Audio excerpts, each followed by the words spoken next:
Kesatuan Republik Indonesia, dan dibentuklah BPUPKI, Badan Penyelidik Usaha Persiapan Kemerdekaan Indonesia, atau dalam bahasa Jepang Dokuritsu Junbi Toisakai, yang didirikan oleh pemerintah Jepang pada tanggal 29 April 1945 yang beranggotakan 63 orang, kemudian berganti pada tanggal 7 Agustus 1945 menjadi PPKI, Panitia Persiapan Kemerdekaan Indonesia, atau dalam bahasa Jepang disebut Dokuritsu Junbi Inkai. Dan pada tanggal 9 Agustus 1945 bom atom kembali dijatuhkan di kota Nagasaki yang membuat negara Jepang menyerah pada Amerika Serikat.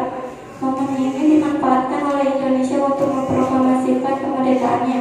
Pada tanggal 10 Agustus 1945, Sultan Syahrir mendengar lewat radio bahwa Jepang telah menyerah pada Sekutu, yang membuat para pejuang Indonesia semakin mempersiapkan kemerdekaannya.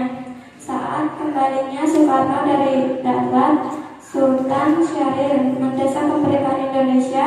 Pada tanggal 15 Agustus 1945, Jepang benar-benar menyerah pada Sekutu. Pada dini hari 16 Agustus 1945, para pemuda membawa Soekarno beserta istri dan anaknya dan Hatta dibawa ke Rengas Dengklok dengan tujuan agar Soekarno dan Hatta tidak terpengaruh oleh Jepang.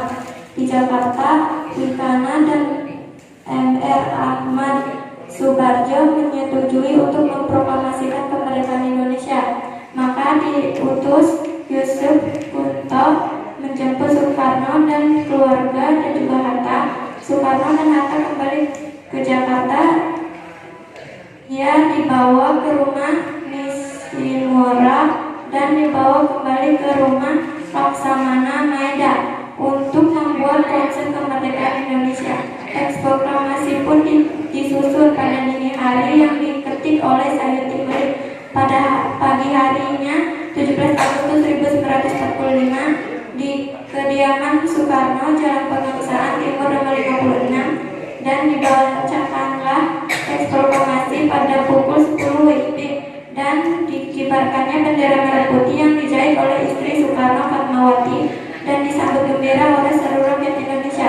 Pada tanggal 18 Agustus 1945, PPKI mengambil keputusan mengesahkan Undang-Undang Dasar 1945 dan dibentuknya NKRI, Negara Kesatuan Republik Indonesia, serta terpilihnya Soekarno dan Muhammad Hatta sebagai Presiden dan Wakil Presiden.